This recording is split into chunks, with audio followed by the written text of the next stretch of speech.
لله رب العالمين والصلاة والسلام على سيد الأنبياء والمرسلين وعلى آله وصحبه أجمعين، أما بعد، فقد قال الله تبارك وتعالى في كلامه المجيد الفرقان الحميد: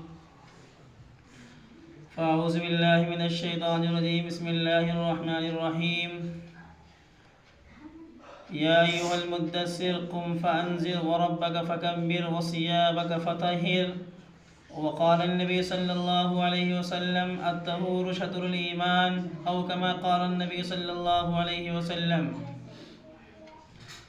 معزز سامعین کرام، اسلام پاکیزگی کا مذہب ہے اور پاکیزگی ہی کی تعلیم دیتا ہے. آدمی کو اللہ رب العزت نے رسول اللہ صلی اللہ علیہ وسلم کے ذریعے سے زندگی کے مختلف شعبوں کے اندر قرآن اور احادیث کے شکل میں جو ہدایات اور رہنمائی عطا فرمائی ہیں، حقیقی معنوں میں اگر انسان اس کے اوپر عمل پیرا ہو جائے تو آدمی کا ظاہر باطن، اس کا بدن، لباس، محلہ، گلی کوچہ، مکان، حتیٰ کہ پورا معاشرہ پاکیزگی کا مظہر بن جائے. اسلام کے ظہور سے پہلے، یعنی اسلام کے طلوع ہونے سے پہلے، پوری دنیا گھٹا ٹوپ اندھیریوں کے اندر چھائی ہوئی تھی. گویا کہ پوری دنیا کے اندر اندھیروں کی حکمرانی تھی. نظافت سے، طہارت سے، پاکیزگی سے لوگ بڑی ہی بے اعتنائی اور بڑی ہی بے توجہی اور غفلت برت رہے تھے. بدن اور کپڑے کی صفائی کو لوگ عیب سمجھتے تھے. غسل کرنے کو جرم سمجھا جاتا تھا. بغل اور ناف کے نیچے کے بالوں کو صاف کرنا گناہ سمجھا جاتا تھا. حتیٰ کہ زمانے جاہلیت کے اندر بعض نصرانی راہبوں کا حال یہ تھا کہ وہ اپنے جسم کے اوپر لباس نہیں پہنتے تھے اور جسم کے قابل سطر اعضاء کو جسم کے غیر معمولی بڑھے ہوئے بالوں کے ذریعے سے چھپایا کرتے تھے.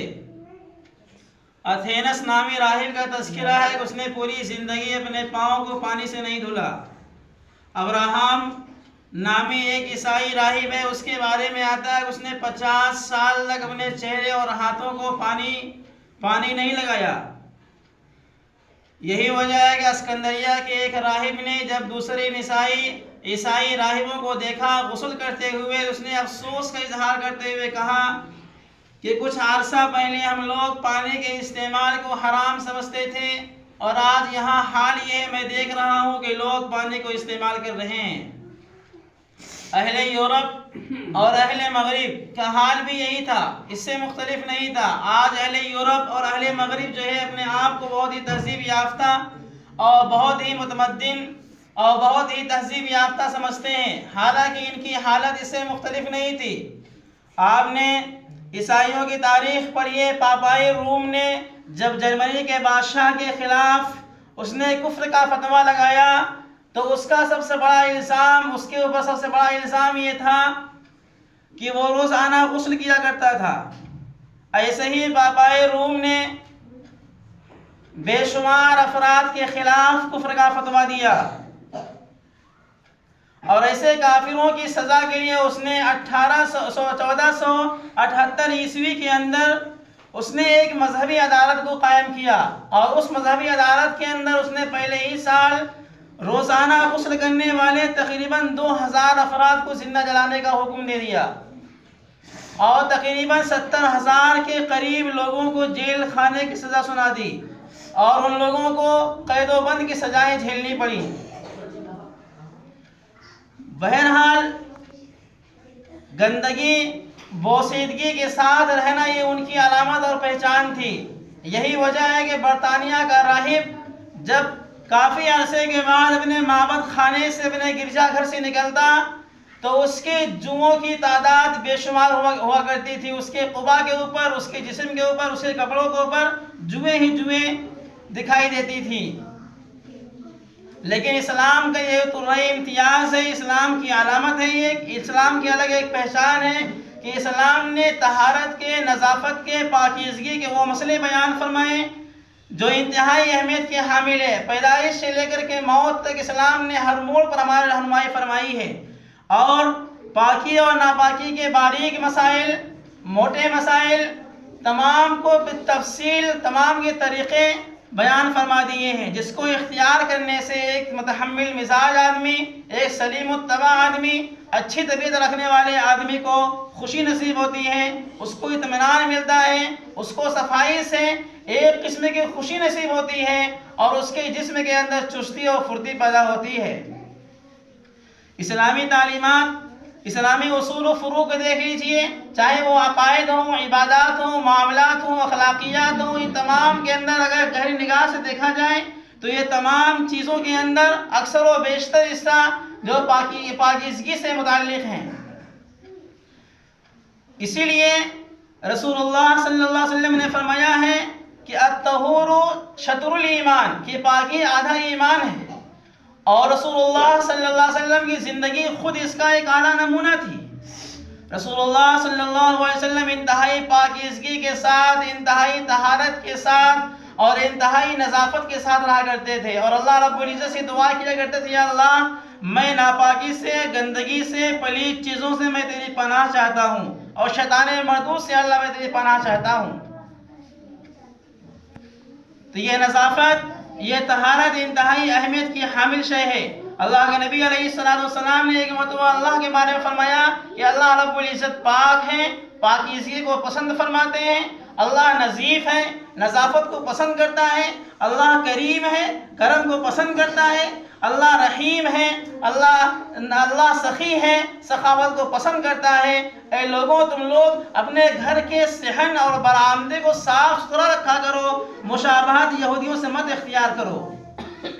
اس سے معلوم یہ ہوا کہ اسلامی تعلیمات کے اندر، اسلامی دین کے اندر، دین اسلام کے اندر انسانی بدن کی صفائی، گھر اور ماحول کی صفائی، محلے اور معاشرے کی صفائی ان بنیاد میں سے ہے جس کو غیر معمولی طور پر توجہ اس میں دیا گیا ہے، اور اس کو رسول اللہ صلی اللہ علیہ وسلم کی خصوصیات میں سے شمار کیا گیا ہے۔ یہی وجہ ہے کہ آدمی اللہ رب العزت کے نزدیک مقرب اور محبوب بندہ اس وقت تک نہیں بن سکتا ہے جب تک کہ انسان اپنے دل کی پاکیزگی کے ساتھ ساتھ اپنے جسم کی ظاہری حصے کو، کپڑے کو، بدن کو پاک نہ کرتا ہو، حتیٰ کہ کھانے پینے کی چیزوں کے اندر بھی ناپاک اور گندی اور پلید چیزوں سے بچتا نہ ہو۔ یہی وجہ ہے کہ پاکیزگی کا اثر انسان کے بدن پر بہت زیادہ ہوا کرتا ہے، انسان کی صحت کے اوپر، ایسے ہی عبادات کے اوپر پاکی اور ناپاکی کا بہت بڑا دخل ہے۔ پاکیزگی کی وجہ سے انسان کی عبادات قبول ہوتی ہیں، اور انسان کی عبادات کے اندر ایک قسم کی گہرائی اور گہرائی پیدا ہوتی ہے۔ اگر آدمی ناپاک رہے تو عبادات کے اندر دل نہیں رکھتا، عبادات قبول نہیں ہوتی ہیں۔ اس لیے ہم میں سے ہر آدمی کو چاہیے کہ عبادات کے اندر خوب دل لگائے اور پاکی اور ناپاکی کا انتہائی خیال رکھے۔ یہی وجہ ہے عبادات کے اندر نماز کو 5 وقتوں کے اندر فرض کیا گیا ہے، اور اس کے اندر وضو کو شرط قرار دے دیا گیا ہے۔ اس لیے وضو، پاکی، صفائی، نظافت ایک عبادت ہے، اس پر بھی انسان کو ثواب ملتا ہے۔ اس لیے ہمیں پاکی اور صفائی سے رہنا چاہیے، اور پھر اسلام کے اندر جتنا نظافت کا احتیاط کیا گیا ہے، لحاظ کیا گیا ہے، اتنا کسی دنیا کے اندر، کسی مذہب کے اندر پاکیزگی کا اہتمام نہیں کیا گیا ہے۔ نماز کے اندر دیکھ لیجیے، ہر نماز کے لیے وضو کو شرط اور ضروری قرار دے دیا گیا ہے کہ پوری امت مسلمہ نماز سے پہلے وضو کر کے اپنے پاکیزگی کا مظاہرہ کرے۔ اگرچہ آج کی سائنسی ترقیات یہ کہتی ہیں کہ روزانہ دن میں 4 یا 5 مرتبہ اپنے چہرے کو دھلنا یہ انسان کے آنکھ کے بینائی کے اندر اضافہ کرتا ہے، حالانکہ رسول اللہ صلی اللہ علیہ وسلم نے آج سے 1400 سال پہلے ہی اس کا حکم دے کر کے گویا کہ پاکیزگی کا ایک نظام مکمل قائم کر دیا۔ پیغمبر علیہ السلام نے ایک موقع پر فرمایا، صحابہ کرام کو خطاب کرتے ہوئے کہ لوگوں،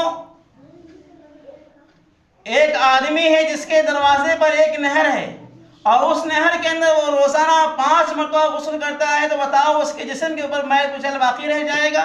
صحابہ کرام نے فرمایا اللہ کا نبی نہیں، یعنی اس کے جسم کے اوپر میل کچیل ہرگز باقی نہیں رہے گا اور بالکل صاف و ستھرا ہو جائے گا۔ تو آقا مدنی صلی اللہ علیہ وسلم نے فرمایا کہ یہی مثال نماز کی ہے۔ تو اس حدیث کے ذریعے سے جہاں نماز کی اہمیت معلوم ہوتی ہے، وہی نماز کے ذریعے سے ایک پاکی کا پورا مکمل نظام معلوم ہوتا ہے کہ اسلام نے طہارت اور نظافت کا مکمل ایک نظام دیا ہے۔ لہٰذا ہم میں سے ہر آدمی کو پاکیزگی کا بہت ہی اہتمام کرنا چاہیے اور انتہائی پاکیزگی کے ساتھ رہنا چاہیے، پاکیزگی کے ساتھ جو ہے زندگی گزارنا چاہیے اور پاکیزگی کا ہمیں جو ہے دوسروں کو حکم و تعلیم دینا چاہیے اور اس پر خود عمل کرنا چاہیے۔ پاکیزگی ہی کے ذریعے سے انسان اللہ کا مقرب اور محبوب بندہ بن سکتا ہے، پاکیزگی ہی کے ذریعے سے انسان کی عبادت قبول ہو سکتی ہے۔ لہٰذا دعا کیجیے کہ اللہ تبارک و تعالی ہم سبوں کو پاکیزگی کی اہمیت ہمارے دلوں کے اندر بٹھا دیں۔ وآخر دعوانا الحمدللہ رب العالمین۔